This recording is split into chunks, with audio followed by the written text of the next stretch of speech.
لیاری میں رہنے والے ان لڑکوں کے لیے فٹ بال صرف ایک کھیل ہی نہیں، یہ علاقے کے مختلف جرائم پیشہ گینگ سے بچنے کا ذریعہ بھی ہے۔ کراچی کے اس علاقے میں اکثر لڑکوں کو تعلیم حاصل کرنے اور ملازمت ملنے میں بہت دشواری ہوتی ہے، اس لیے ان میں سے کئی جرائم پیشہ گروہوں کا حصہ بن جاتے ہیں۔ لیکن اس علاقے میں 100 سے زیادہ فٹ بال کلب ہونے کی وجہ سے یہ لڑکے پروفیشنل کھلاڑی بننے اور قومی ٹیم میں شامل ہونے کا خواب دیکھ سکتے ہیں۔ پاکستان میں ایک ایسا علاقہ لیاری جس کو برازیلین چھوٹا برازیل کہتے ہیں، یہاں فٹ بال کا بہت بڑا ٹرینڈ موجود ہے۔ اگر یہاں کے بچوں کو اچھا معاوضہ اور انعام ملے تو ڈرگز اور اسٹریٹ کرائم سے دور رکھنے کے لیے اس سے اچھا اور کوئی طریقہ ہو ہی نہیں سکتا۔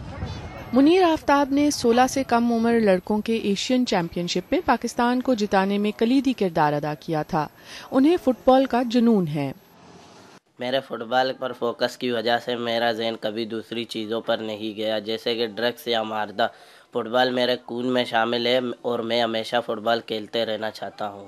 آفتاب کی ٹانگ کی ہڈی کچھ عرصہ پہلے ایک میچ میں ٹوٹ گئی تھی، لیکن انہیں امید ہے کہ وہ جلد فٹ بال دوبارہ کھیل سکیں گے، مگر ان کے والد کا یہ خواب پورا نہ ہو سکا۔